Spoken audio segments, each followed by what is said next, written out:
T20 world cup 2024 के मद्देनजर ICC ने कुछ रूल्स जो थे, जो स्टॉप क्लॉक जैसे रूल था, उसको भी अब वैसे तो खत्म होने वाला था T20 वर्ल्ड कप के पहले, लेकिन उसको अब जारी किया जाएगा वर्ल्ड कप तक। म्यूजिक बखूबी रखा जाएगा और कुछ और वर्ल्ड कप के मद्देनजर देखते हुए कुछ और नियम बनाए हैं आईसीसी ने, जो जारी कर दिए, उस पर बात करेंगे। लेकिन सबसे पहले आप द स्पोर्ट धमाका चैनल पर नए हैं तो प्लीज यार चैनल को सब्सक्राइब कीजिए और वीडियो को लाइक कीजिए। अच्छा, हमको सिखा रिया है। चलिए पहले बात कर लेते हैं स्टॉप क्लॉक रूल। आखिर ये रूल है क्या? स्टॉप क्लॉक रूल वो है कि जो टाइम है आईसीसी की तरफ से एक इनिंग्स के खत्म होने का, तो बॉलर्स को जो टाइम मिलता है कितने अंदर, इस टाइम में आपको सारे अपने ओवर 20 ओवर खत्म करने होंगे।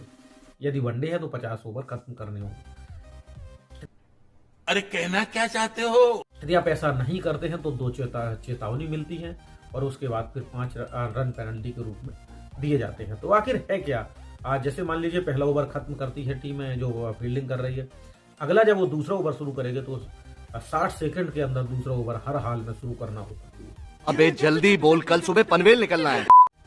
यदि आप ऐसा नहीं करते हैं 2 बार आपको चेतावनी मिलेगी।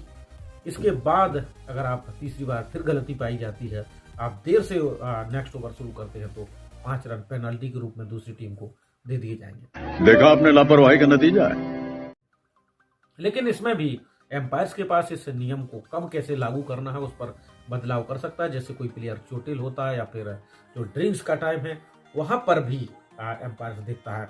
और जो ये क्लॉक है वो ग्राउंड पर जो चलती है वो थर्ड एम्पायर डिसाइड करता है कि ओवर खत्म हुआ है, कब से अब उल्टी गिनती शुरू करनी है।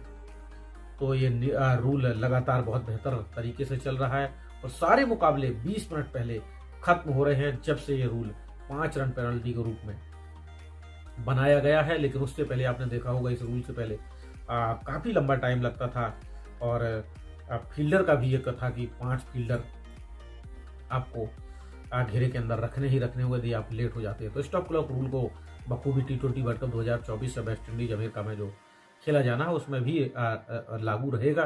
वैसे 23 दिसंबर 2023 में चालू हुआ था और 24 में अप्रैल में खत्म हो रहा था, लेकिन अब ऐसा नहीं होगा, आईसीसी कंटिन्यू करेगी।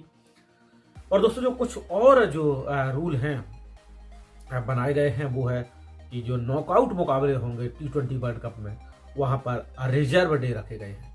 सेमीफाइनल और फाइनल के लिए रिजर्व डे है, लेकिन जो नॉकआउट मुकाबले हैं, माफ कीजिए, जो नॉकआउट मुकाबले हैं वहां पर आपको 10 ओवर कम से कम वर्षा से बाधित होता है या किसी और परिस्थिति की वजह से 10 ओवर कम से कम खेल होना अनिवार्य हो।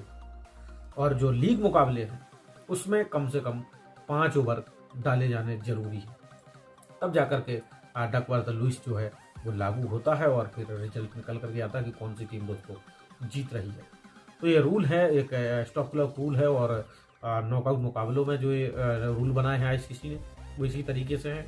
और जो T20 वर्ल्ड कप 2026 में भारत और श्रीलंका में खेला जाना, उसके लिए भी आईसीसी ने जो क्वालिफिकेशन चलेगा टीमों का वो भी उसके लिए भी मंजूरी दे दी है। 12 टीमें जो होगी वो सीधे क्वालिफाई करेंगी, लेकिन जो 8 टीमें होंगी, जो लोकल 8 टीमें होंगी, उनके बीच क्वालिफिकेशन मुकाबले खेले जाएंगे और जो क्वालिफाई करेंगी कुल मिलाकर के 20 टीमें होंगी T20 वर्ल्ड कप में 2026 में। और 2024 में भी दोस्तों 20 टीमें हैं जो भाग ले रही हैं। तो जबरदस्त T20 वर्ल्ड कप का तड़का दोस्तों लगने जा रहा है, वो चाहे अभी 2024 हो। और बेहतरीन तरीके से T20 क्रिकेट में मनोरंजन होता है। क्रिकेट फैंस बहुत पसंद करते हैं T20 आजकल, वनडे से कहीं ज्यादा क्रेज है T20 क्रिकेट की तरफ ज्यादा